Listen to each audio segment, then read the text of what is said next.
Good day, everybody. Good day and a happy Tuesday. Let me pull back the bopping music. Maybe not so bopping. You can actually focus on saying, hey, it's going to be a lot of interesting things. I personally think so, but don't let my humble opinion sway you because I have two of the best people to really tell you what's what. So, as always, on Community Connect with me today, the brilliant masterminds behind Chainmonsters and the Tapmonsters as well, of course. Please say hello to Max. You are muted, my friend. We cannot hear your beautiful voice. Every time. A Hi, rookie everyone. mistake.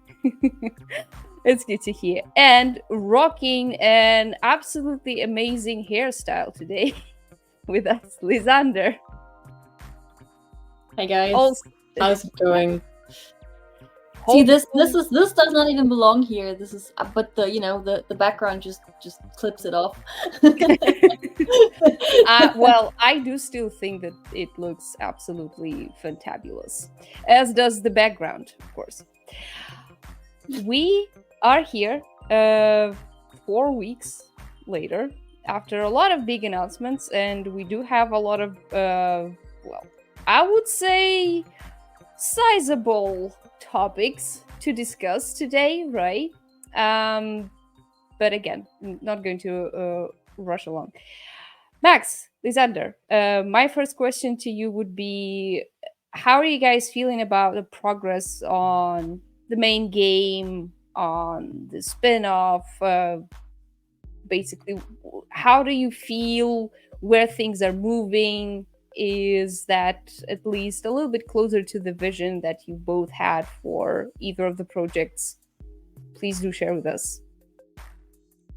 Yeah, I mean, it's been another month basically, and I have to be honest, I didn't imagine the kind of stuff we were going to pull off, when we initially joined Spielworks. I mean, now we basically have Chainmonsters and Tapmonsters in place, and Tapmonsters is looking to, venture out into its own standalone experience, and we have quite a lot of super interesting ideas we want how to connect basically the both games together, not only with the monster token, but of course also when both games launch. So that's pretty exciting for me.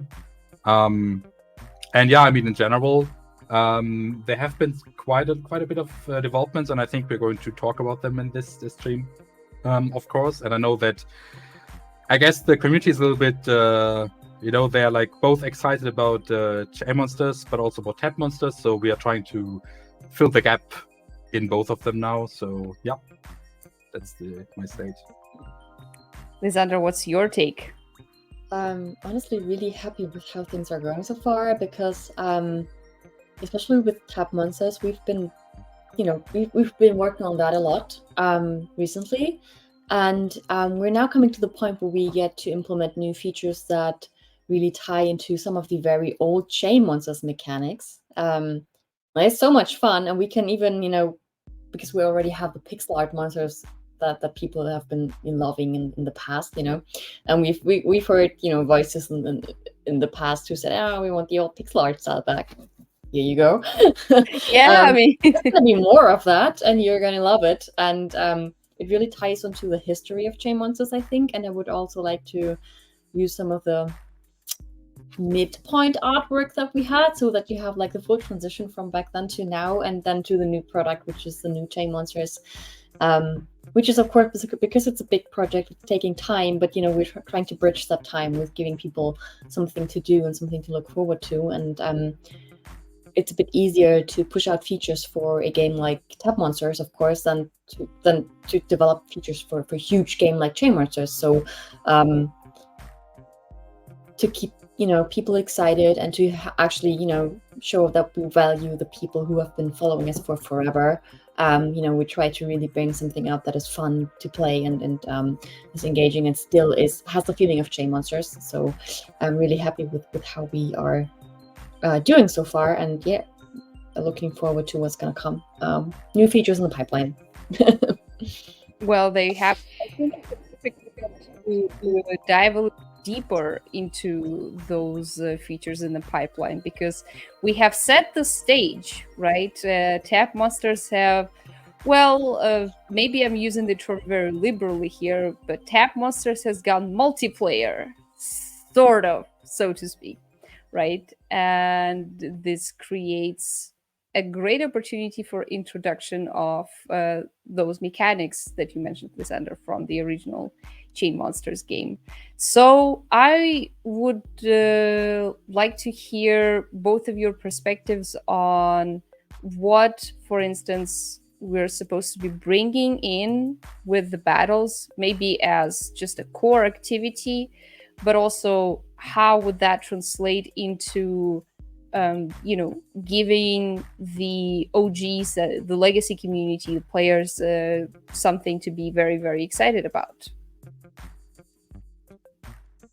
Yep. So battles have been something that have been always a core part of the Chainmonsters experience, of course, and of the monster taming genre in general.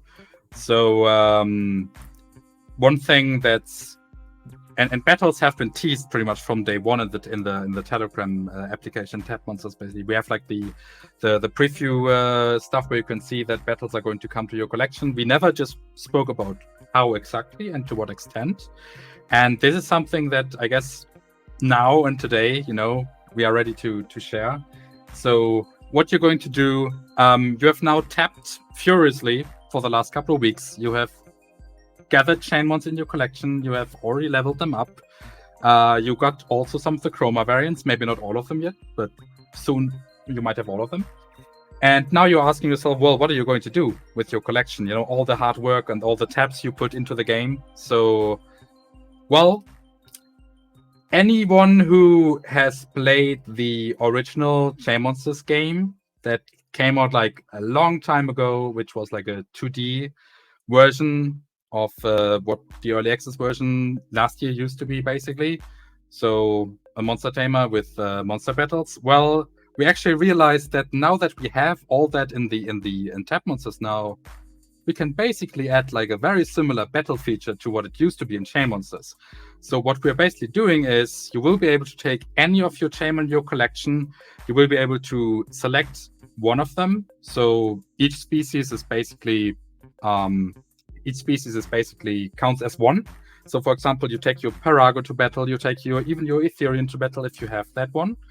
Hopefully I'm not spoiling for those who have not found it yet. But you basically take them to battle. You will be able to encounter randomized opponents. You have your own progression system there. So basically you gain experience as well as coins and some other, I don't want to call it currency, but something else basically, because it's not a currency per se. So you take them, you gain points, you also increase their battle strength. We bring back all of the old types for each individual species that you used to have in the game. So if you've like Paraga has like the pyro fire type basically, and so on. So we have all those mechanics from before, where you have the type advantages, you have the levels, algorithms that determine specifically, of course, how the battles are unfolding. And now is also the time where you will finally be able to utilize your tap power that you may or may not have been using before, because you used it in the current version to generate coins more quickly, basically through tapping. But it was always meant to be as another mechanic inside something else, the battles.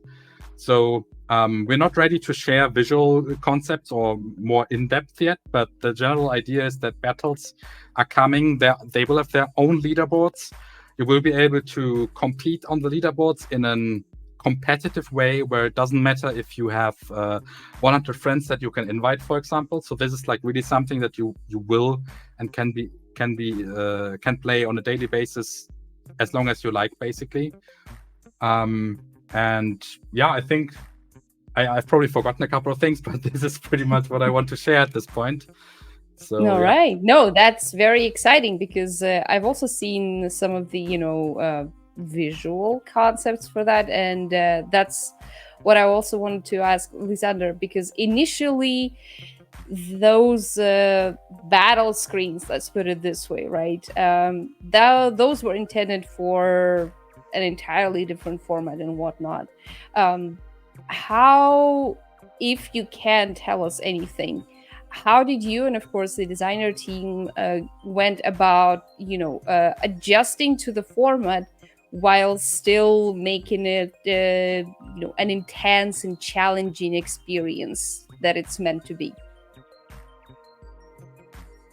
Well, basically, I think we already had a pretty good experience back then, which was very easy to adapt for Tapmonsters, or is very easy to adapt. We're still working on it, of course, but back then we had a very limited set of monsters that had actual animations, etc., because they were all handcrafted, and we're bringing back all of them, and we're bringing back more of that. And we back then in the day had also pixel art backgrounds for the battle screens, basically like arenas, and we're bringing those back in the pixel format, which will be very, very cool to look at inside the frame that we have, which is very, as you've seen, it's very techy and it's kind of sci-fi-ish, and we're integrating that into the game in a way that it makes sense and that it looks cool and that people still have that old feeling. And in the future, I would like to bring back some more of the old pixel art that we had houses, we had trees.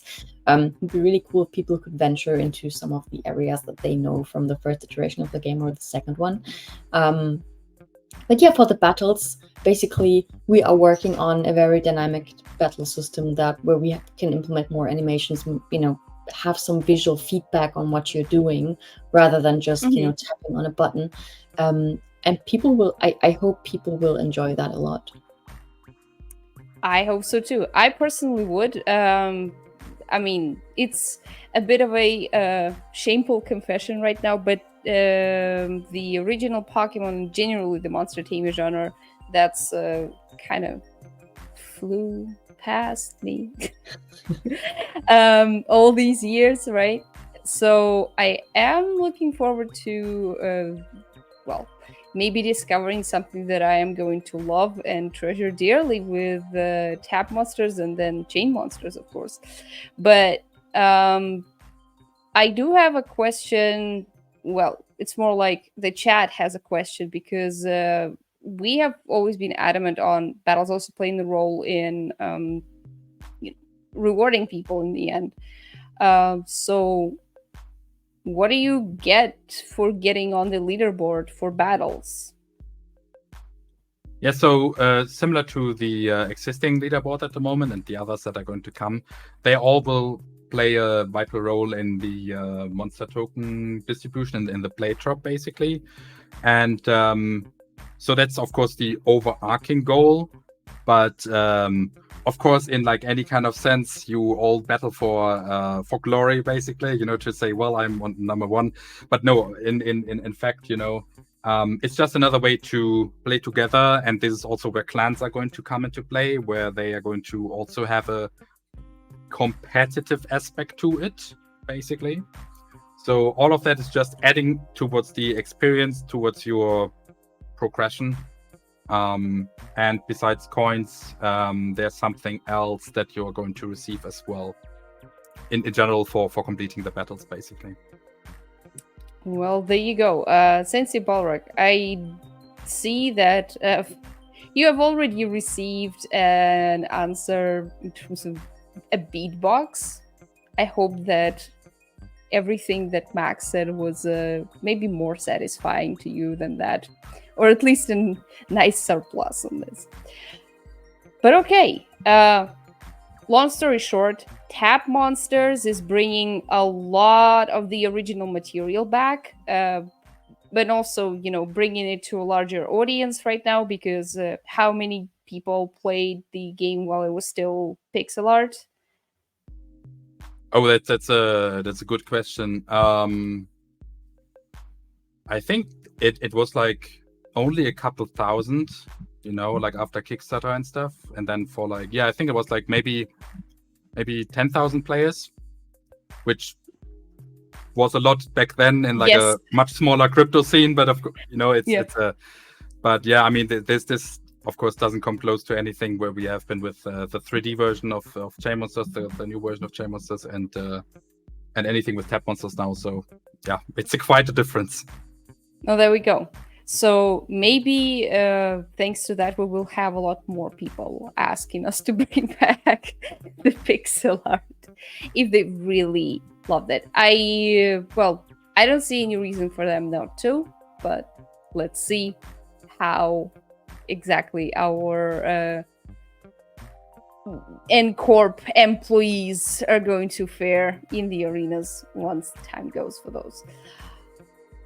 There are, from my understanding, developments on the main game front as well. And those are quite a few major ones. I, logically, of course, I would go, from the higher level of things, so to say, and maybe give people a taste of Ancora, where all of their adventures are going to be set in Gen 1. We have already showed, I think, a handful of glimpses of what it's supposed to look and feel like with the new art direction designer. But I understand that it doesn't just come with stylistic adjustments. It's in a much deeper level, right? We're moving into the more mature direction, which means the world is supposed to reflect that. Where are we on this? I'm curious to know. So we are currently, this is also part of my, what I'm working on. We are trying to settle the theme for each of the factions that we have in the game, for example. So everyone already knows N-Corp through the Tapmonsters experience, who are, as you've probably all noticed by now, it's some sort of scientific organization, and they're kind of not so, they're going for their own goals, etc., and everyone's like questionable ethics. Questionable ethics, yes, as every big mega corp, has them. But people who have played the 3D experience so far may have noticed that we also have other factions in the game. It's not just N-Corp, it's also the Shadow faction, and we also have the pretty much regular people you are part of in the beginning. And then when you venture through the game, you're going to connect with both other parties, with the N-Corp agents, as well as with the Shadow faction.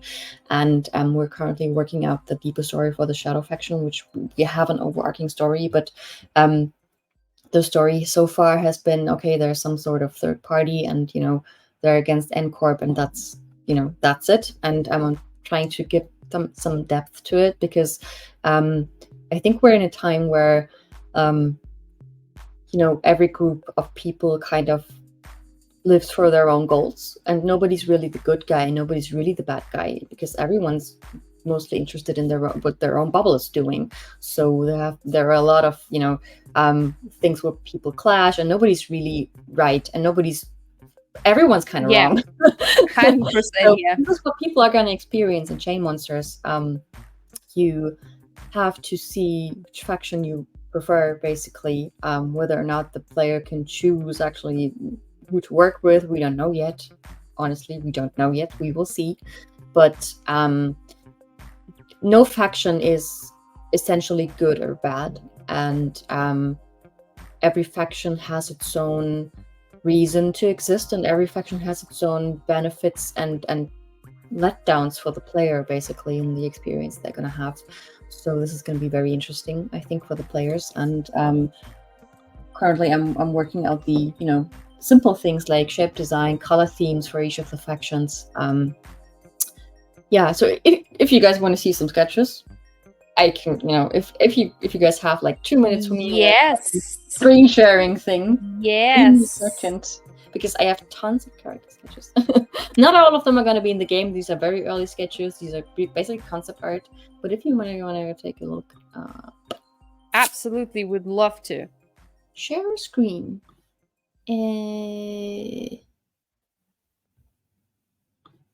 So let me see if I can share an entire screen. This one. Lysander's keeping us all in suspense. Give me a second. I need to allow it to share my screen. No worries. People, some technical difficulties, but answer any question in the chat from Badge Addict. If we could get an answer for the clans, what they're going to look like in terms of leaderboards and whatnot, rest assured, we will feed you some juicy bits, right? And then, as always, we will have a question and answer section. So you are, of course, very welcome to post your questions in the chat already. I am collecting them, keeping my eye on all of you, misbehaving in the chat as you usually do. And yeah, we will have that. Lysander, are you ready? No, it won't let me share the screen. I need to restart Chrome to enable to share the screen. Oh, if good. You can let me drop out for a second, or I can share the art in the in the Discord later if you guys want to see it. Of course, absolutely. I think this really does warrant. I can't leave you guys alone. Someone only if you promise to come back. No. I will. No? Okay. I'll share the stuff. I'll speak with Olga and see what we can share in the chat, and then you can see some of the concept art. There you go. But all right. Then let's talk about the other major thing that ties into more of an ecosystem-wide direction, I would say, because we have announced that we are incorporating AI heavily into sort of the technological stack on the one front, but on the other, into how basically people within the ecosystem can interact with it to co-create value, to maybe also help each other out, right, in terms of training data and what have you.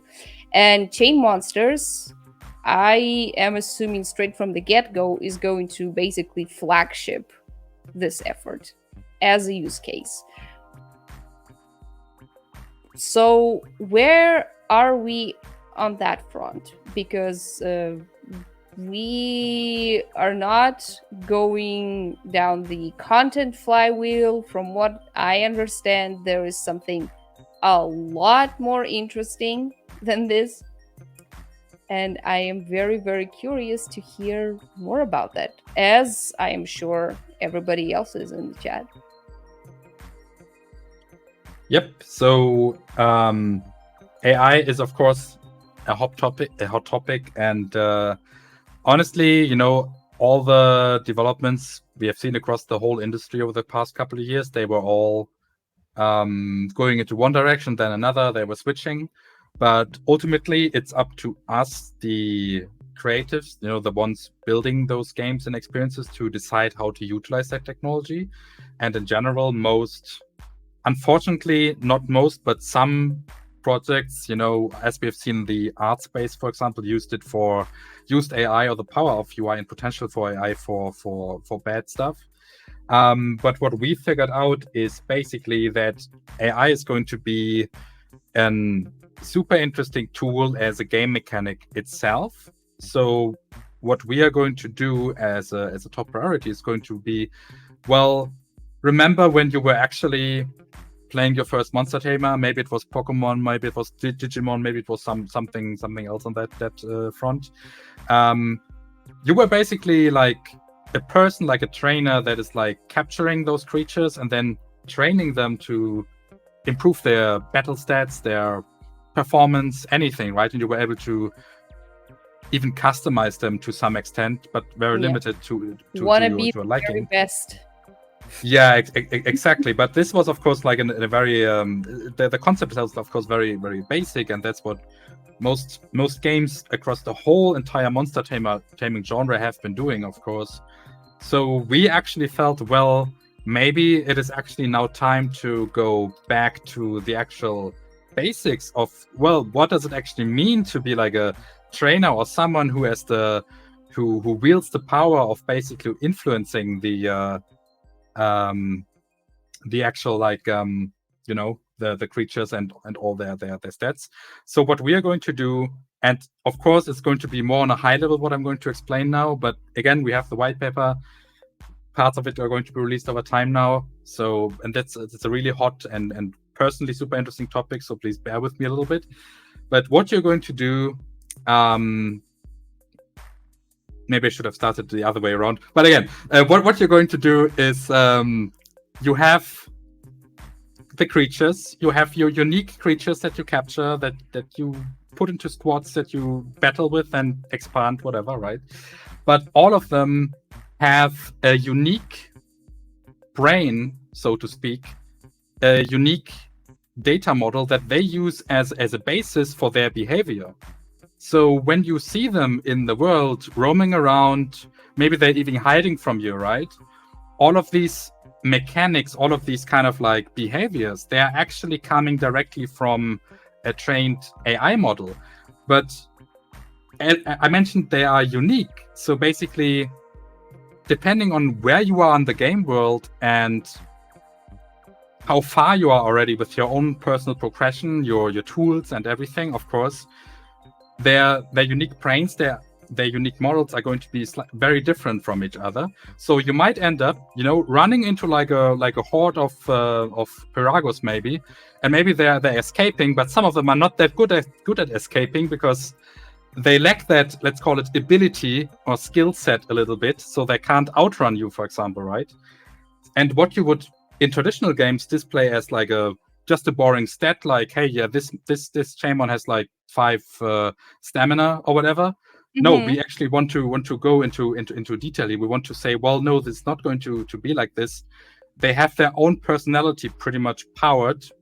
So what happens is you do end up capturing them, and then you realize, oh, okay, yes, they have their stats, they have their nature, they have their types, anything that you're used to from the previous game, but also from the any kind of monster taming core mechanics. And what you do then is you're able to train them, to literally train them. So you are going to be able to put them onto like a training course, for example. You tell them, hey, I want to achieve this goal. I want you to focus on increasing your speed. I want to focus you on becoming a boss killer, basically, not a killer, but you know what I mean, right? So you are basically super effective against incredibly strong creatures out there. Or you want someone who is like really focused on, let's say, kiting, so like a flying type Chainmon. Okay. That's flying around, that's running away, flying away from an opponent, keeping their distance and shooting them until they defeated the opponent. And you see, we have like so many species, so each of them has a core set of abilities that influences how they move, how they generally behave. Maybe we actually, maybe we're actually trying to, because that's a little bit of a discussion right now. We are looking into ways to give them a personality per species, so that, for example, anyone who knows Daco, for example, the kind of like clumsy little creature, is like one of my own personal favorites. This kind of personality level. A lot in the chat. Yeah, that previously, our players and you, our community, were basically, you saw their like animations and thought, oh, this is cute, this is clumsy. But now this personality is actually reflected as well inside their unique, let's call it model, because that's the technical term in this sense. And but think about it. What happens is you captured this one particular Daco, for example, this one unique Daco, but another player captured another Daco, and it's not just the stats that are different. It's not just the types and special natures that are going to be different. It's also their entire experience, but like actual experience in a sense of, hey, I need to spend time on adjusting that Daco to my specific needs.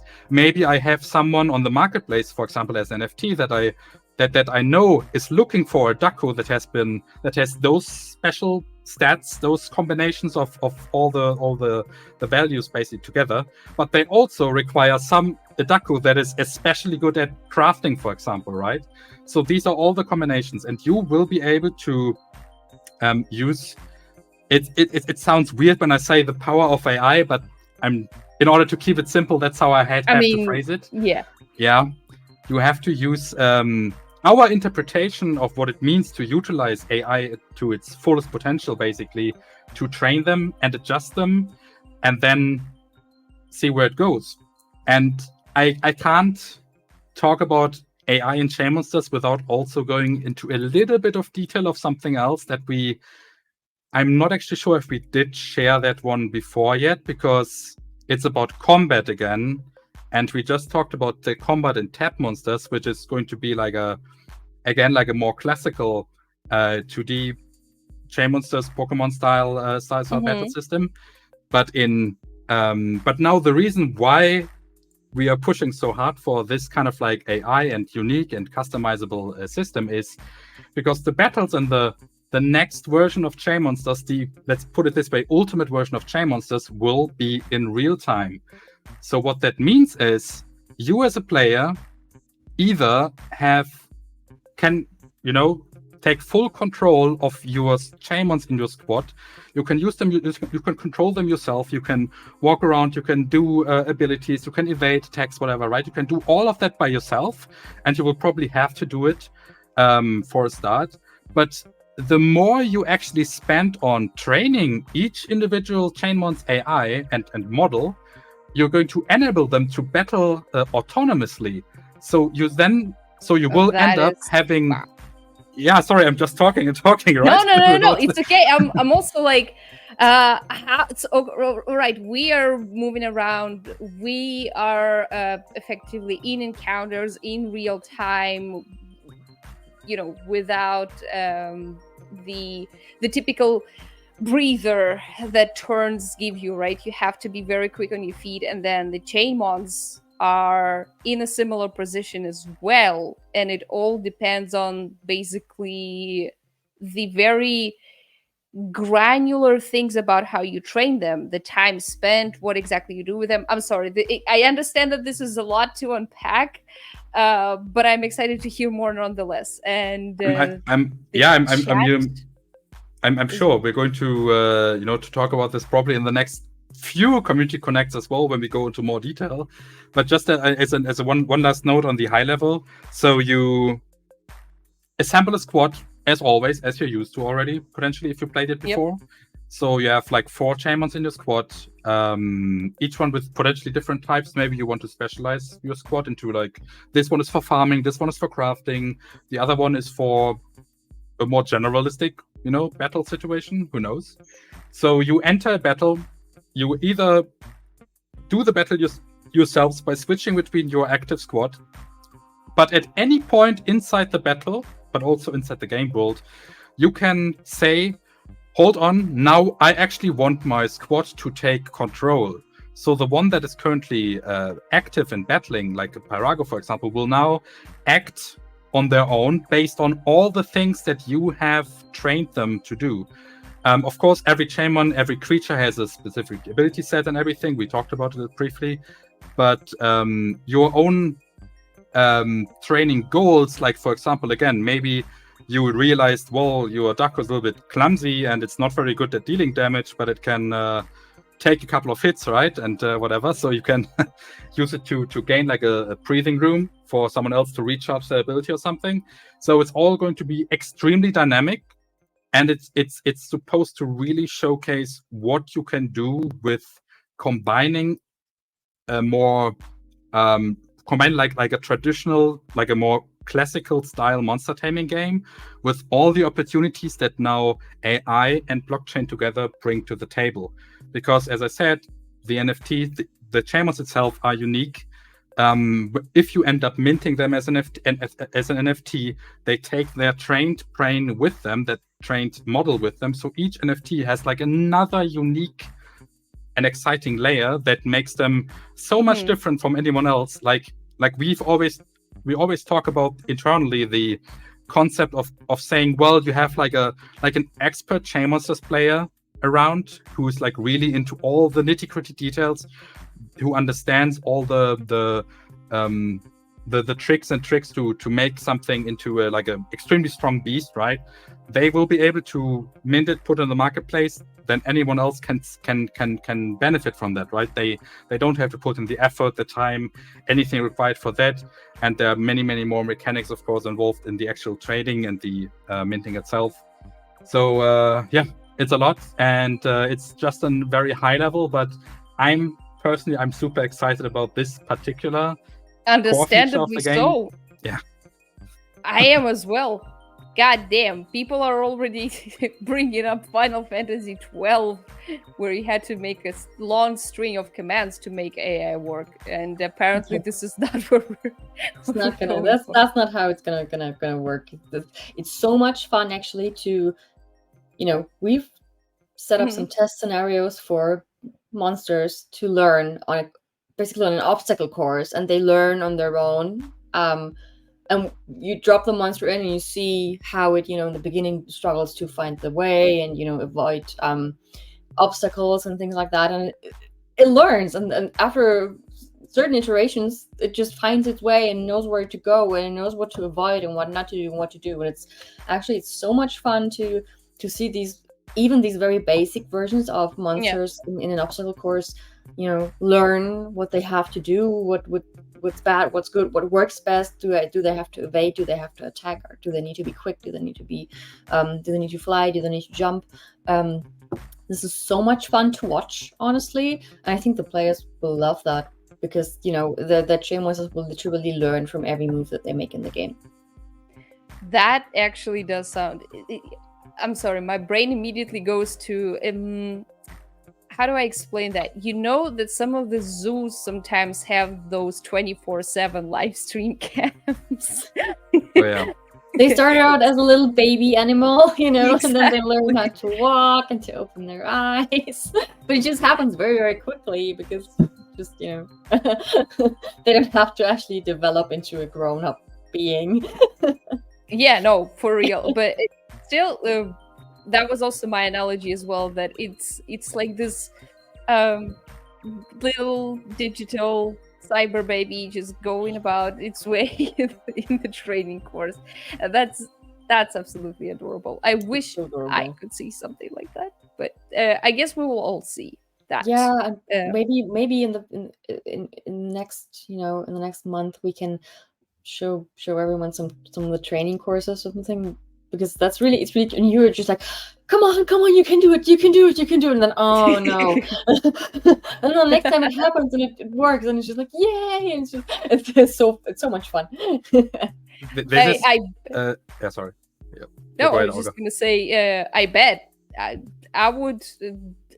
I'm canceling my Netflix subscription. I want to watch the training 24/7 live stream. Yeah. But please, go ahead. This is so I just read like a comment in chat about like, do we have to write Python, or do we have to know how to program in order to train them? No, that's not actually going to be the case. So Everything, yeah, exactly. This comment, I think. So everything is just going to happen in the background as part of the gameplay. So let's think about it. You capture it, and then you realize, oh, okay, it's not.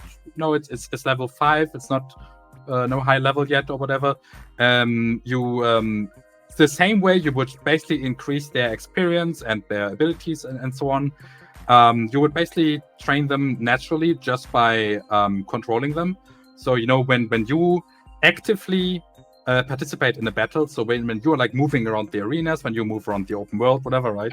They will instinctively, and I just put instinctively because of course everything is technical magic in the background.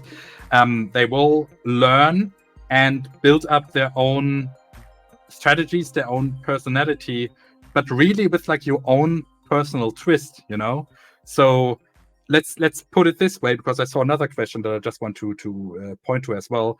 You have 2 level 50 Chainmons. They're battling against each other. They're coming from 2 completely separate persons that have been playing the game on their very own unique way of playing the game.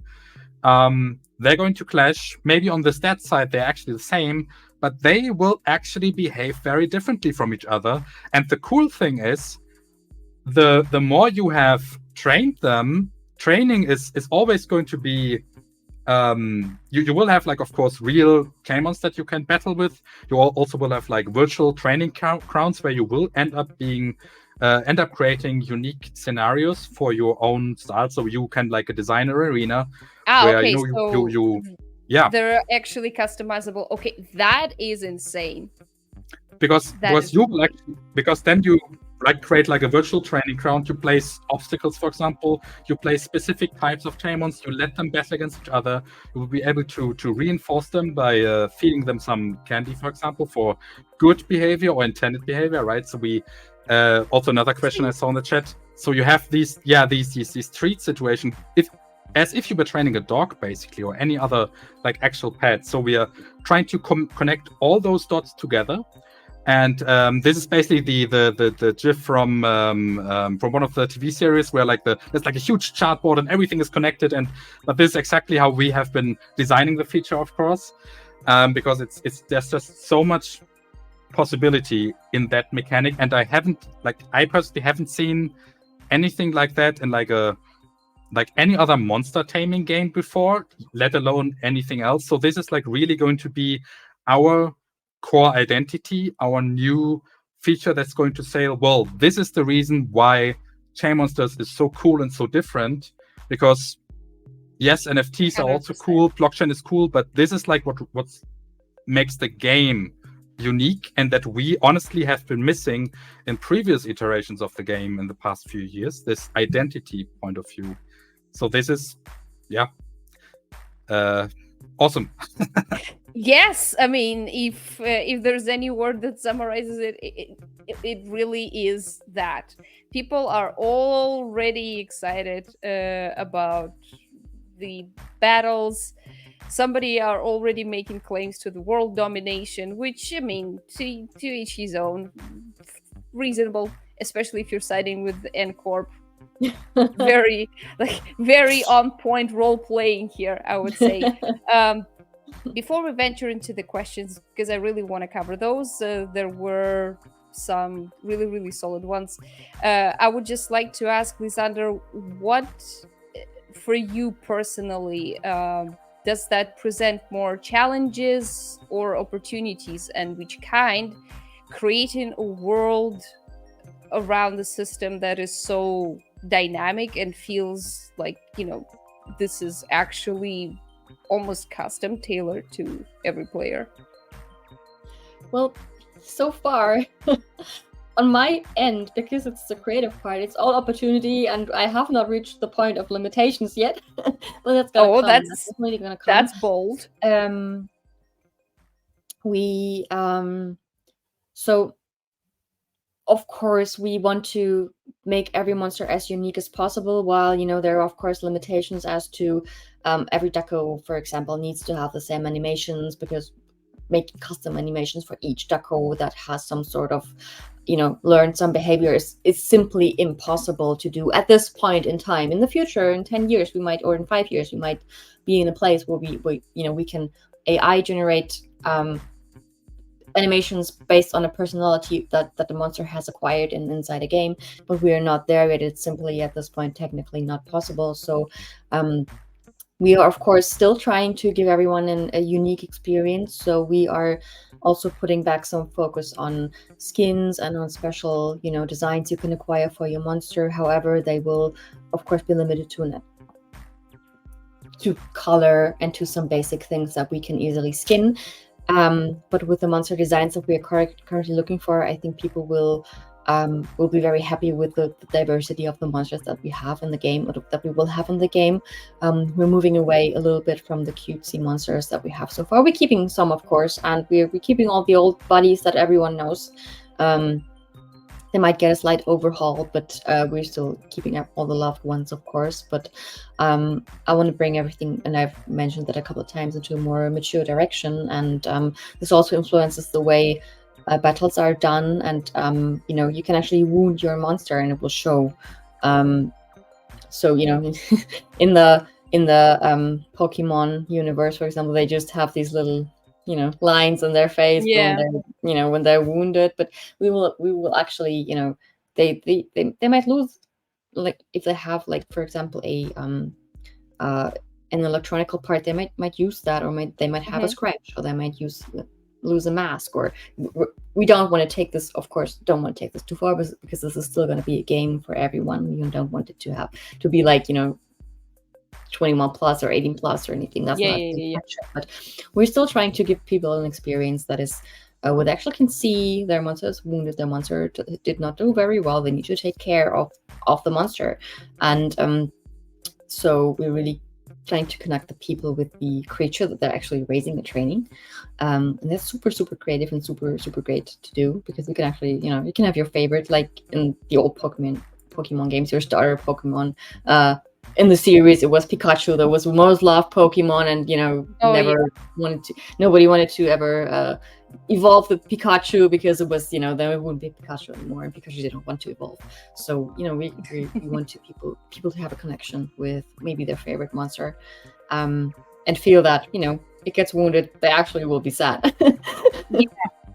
Emotional feedback, I think, is also a very, very important part of you're truly trying to create a unique adventure for every player, right? Then there definitely got to be ways to make them relate, or make them personally kind of tied into the game world. Or maybe you even have to make a decision like, okay, I really, this monster is really valuable, and I could sell it to someone else, but do I really want to? Because I kind of like that monster, So this will be interesting. People are already bringing back their emotional damage. Emotional damage.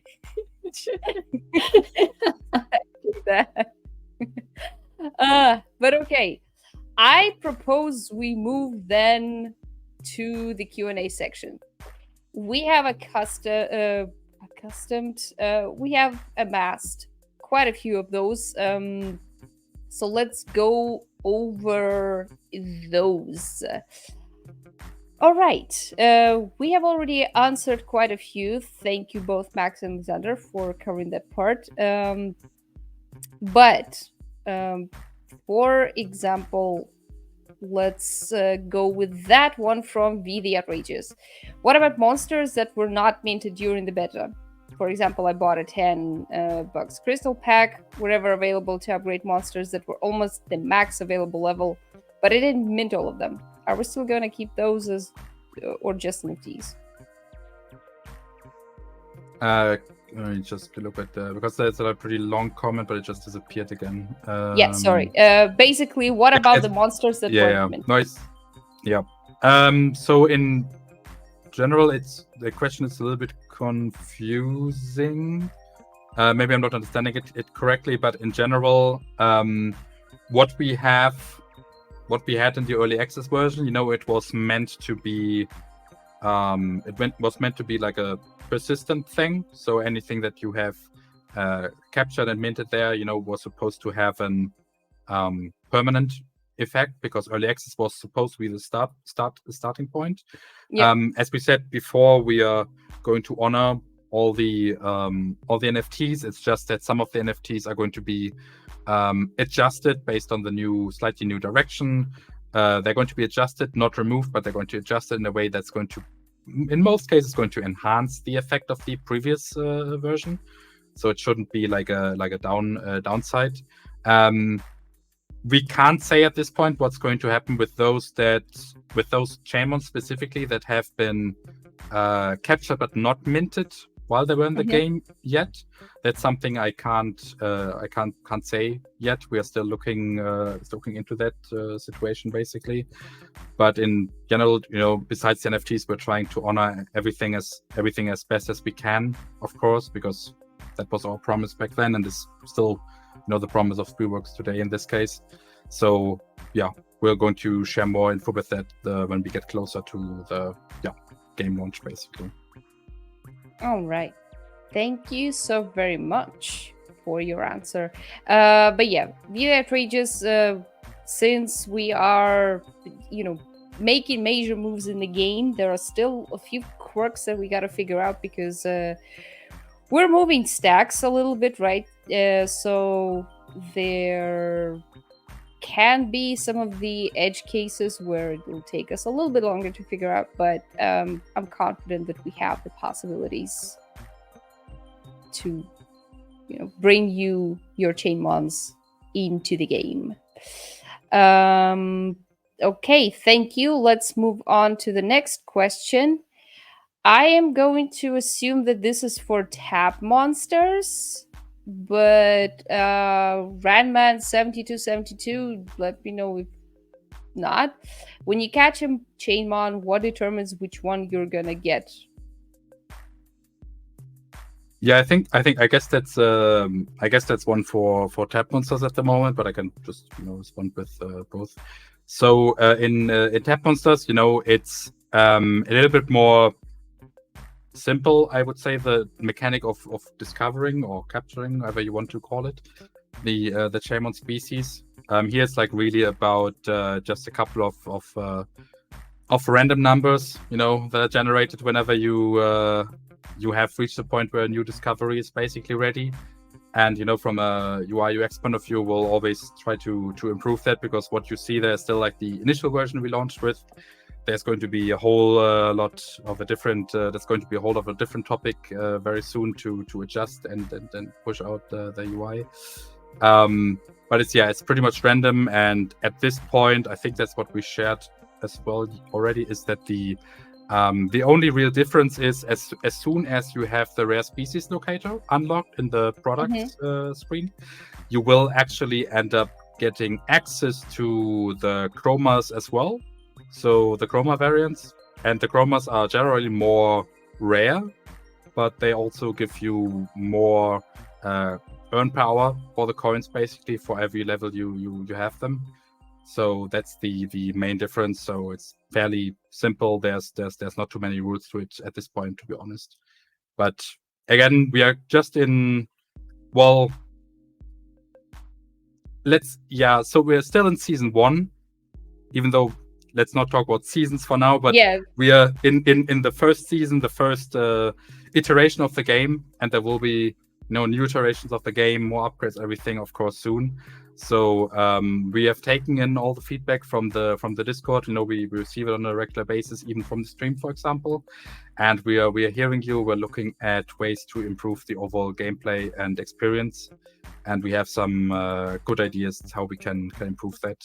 So for example, we would like to make it a little bit more complex on the upgrade situations, that more upgrades have an effect on different parts of the game. Now that we have clans, at least the first version of the clans, then we will have like the enhanced version of clans and the battles coming. This is where we're going to introduce changes where we're going to say, well, having certain upgrades not only boosts your earn per hour, it will also have an effect on your other features performances. So that's going to a be lot of thing cascading, effectively, and Yeah, a lot of ways to again customize your own kind of adventure in that way. All right. I've got a question to you from the Badge Addict. Maybe this is something that was on either of minds. Is there going to be some sort of a system of attitudes within Chainmons for the Gen 1 Chainmonsters the release?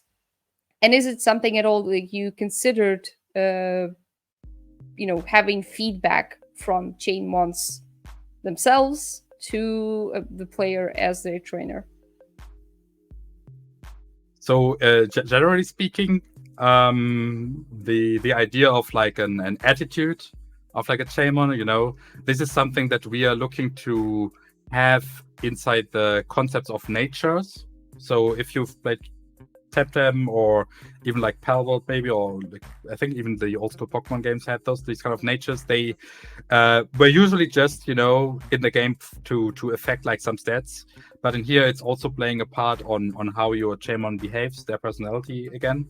So that's going to be the way to approach this in general. But I can see that in the question there's like another subliminal question. So basically, what happens if you mess up? If you mess up your goals as a trainer. Exactly. Or if you do something that purposefully hurts them, or rubs them the wrong way, pit them against a Chainmons of the same species, maybe from their original group, stuff like that.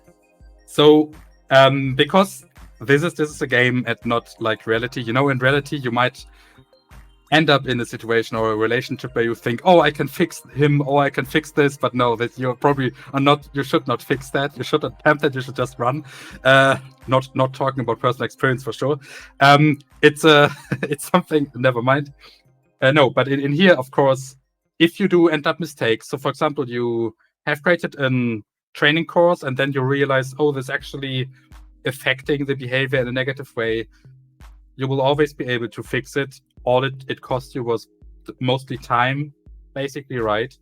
But it's like a really fluid process, and all of and that's maybe one more thing, and that's like the exciting part. When we launch Chainmonsters, we will have like a set of initial Chainmon species that will be available. They will have some sort of core training set that we created, of course, to make them fun and playable, but not optimized for your playstyle, for your specific niche yet, basically. Oh, and here I thought we were getting a personality quiz.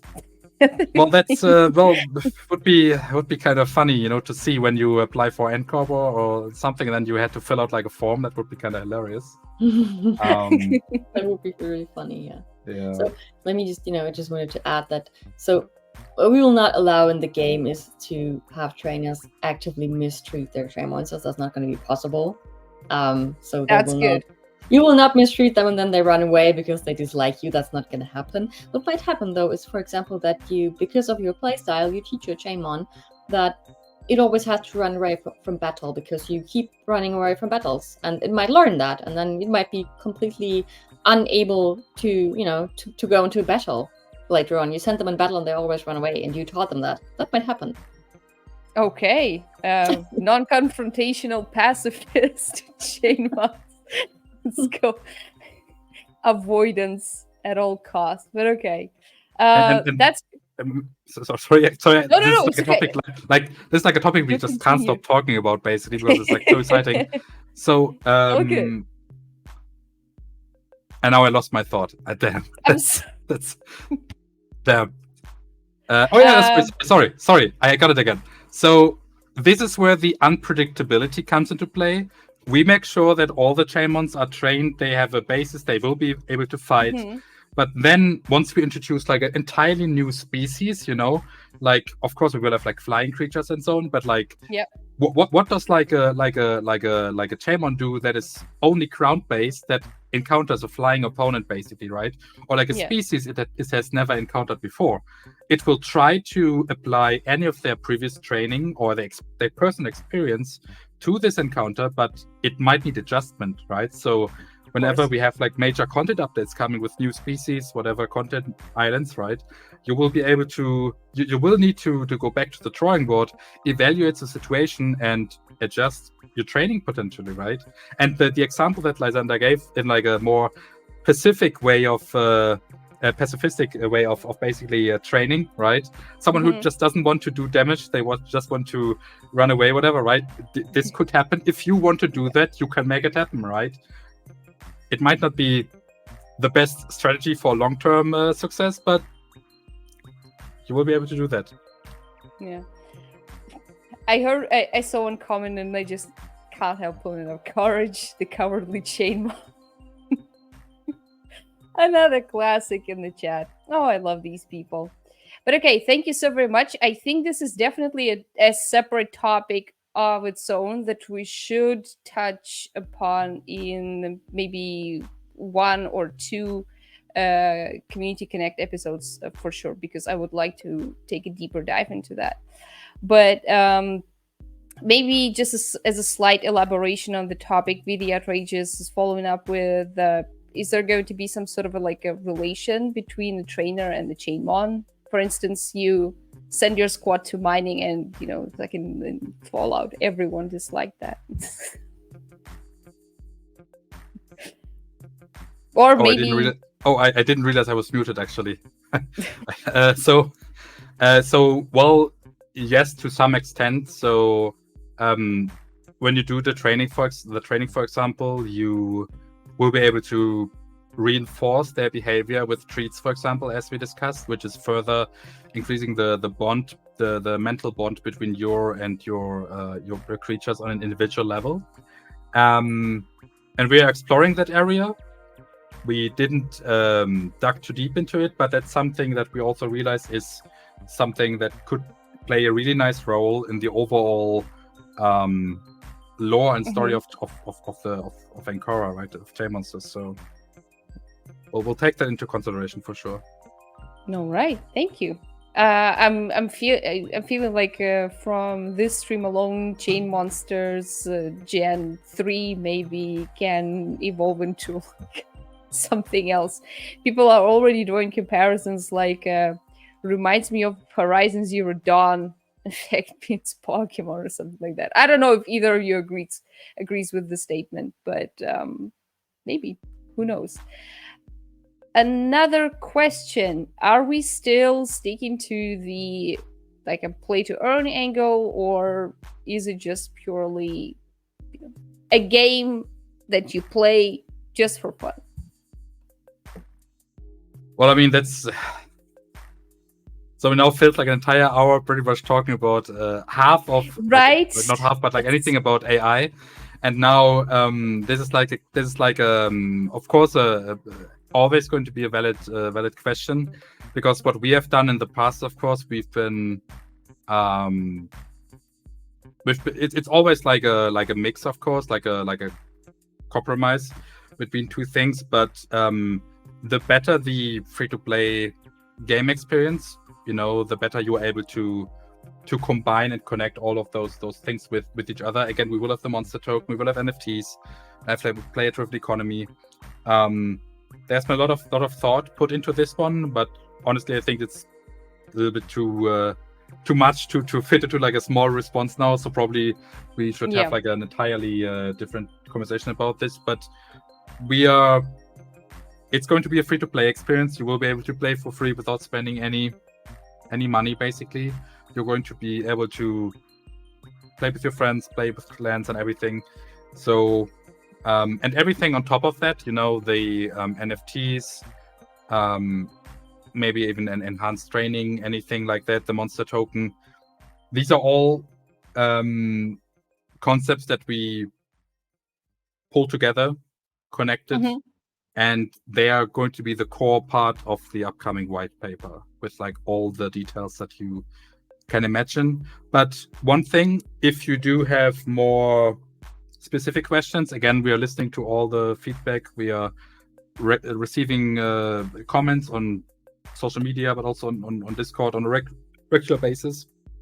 Let us know, and we will be able to use them to make the overall upcoming white paper better, of course, and more precise. So All right. Thank you very much. Lysander, I think this is something that requires your special touch, this question, because Sensei Bulwark is asking if we're going to have any collab Chainmons, for instance, with some of the other games. What would that look like in your opinion, and whether you'd want to see that in the game? Who would you like to work with, perhaps?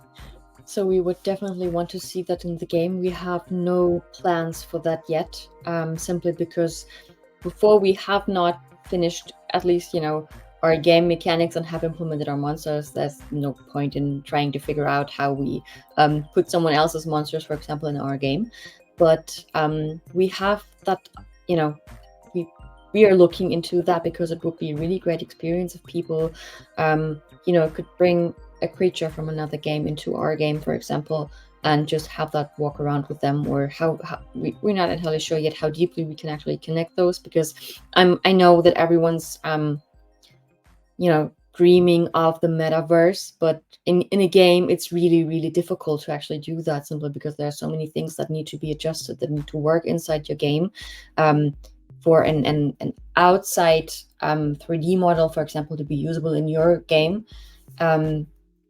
But we are looking into that, and we have plans to try that out and see who we can collaborate with and who would be willing to, maybe see their own NFT in the game, have their monster battle in the game, or maybe just even place some sort of sign or logo, or even, maybe decorate a part of an island. We will For see. instance, yeah. So there are so many possibilities with the right partners who are interested in doing that, which would, of course, it's always nice to promote someone else's project inside your own, and have people excited what else is out there, just to show people, hey, this is also a thing, and that is a thing, and that you can explore that. And a lot of, we are also in the situation where a lot of, especially in the NFT space, a lot of NFTs simply just exist as NFTs, and there have been no experiences so far crafted for the NFTs that people bought, Yeah. and that people, are still waiting for. And we would really like to explore a way of giving people a chance to have that to use their NFTs in Chainmonsters. Maybe just use them as decoration, or maybe even have a creature that they can battle with. But we're in the very, very early stage of that, and we will have to figure out how feasible that actually is within a game like that. All right. Thank you very much for answering that. We've got just, slithering in a couple of really great questions in there, if I may ask so. Folks, because of the time limitations, I'm going to ask the last 3-4 questions, and then we will have to wrap up. But you will have access to the VOD and the text notes, of course. Badge Addict is asking, there's a lot of focus on the Chainmons themselves, but what about us trainers, right? Lysander, you already mentioned that trainers could, for instance, side with one of the factions. Does that mean the trainer will have their own stats, levels, and other things that could influence people's experiences potentially? No, currently we actually have no design for that. Whether or not that's going to be a thing in the game, that's something that we need to figure out in the future. Currently, we're working on something like regular, character customization, where you can figure out what you want to look like, who you want to be. But we do not want to, give one person an advantage over the other by just being the trainer, basically. So the focus is on training the monsters. The focus is not on developing your character, other than, maybe how you interact with other characters, or picking the right answers to questions and in quests, doing some quests, not doing others, things like that. So we're not going the route of I myself have stats that I need to go to the gym to work out more, and then I will be stronger. That's not, it's not The Sims. What you even if you're not able to you don't level up your you as a character, you don't get the strength. Basically, you of course still have like a progression system, and when you join like a faction, early progression systems where you level up and raise in ranks, of course.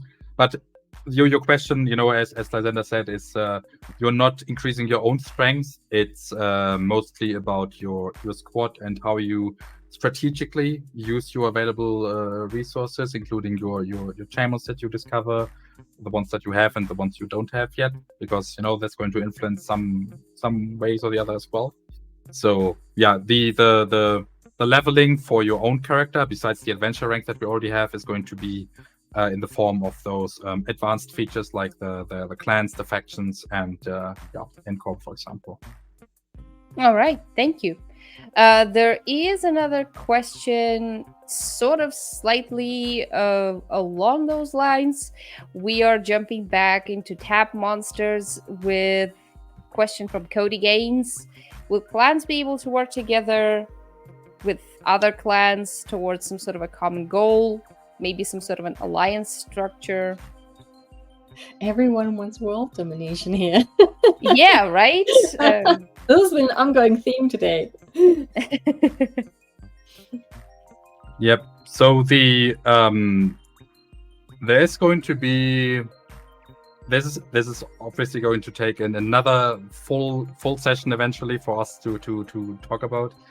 But there's going to be at least one, surely multiple late game mechanics in place where factions, including NCorp and Shadows, are going to play a major role, where some faction, and I'm trying to tease without being too precise at this point, might be able to overthrow the other faction eventually, and in different cycles. So it's going to be more on the political and control side of things over the world, basically. And since every player will be able to join one faction or the other and potentially switch between them at some point, it's going to be a very dynamic system where everyone inside the faction, but also inside each individual clan, is going to work together, common goals on a regular basis to achieve those kind of things, basically. There you guys have it. World domination is the thing.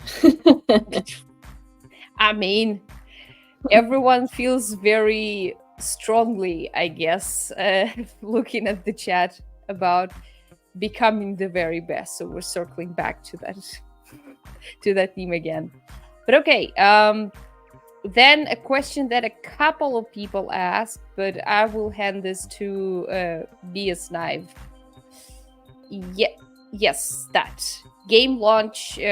Are we still on track for Q4 with the play tests, with the Gen 1 iteration? Is there anything that you guys can tell us about?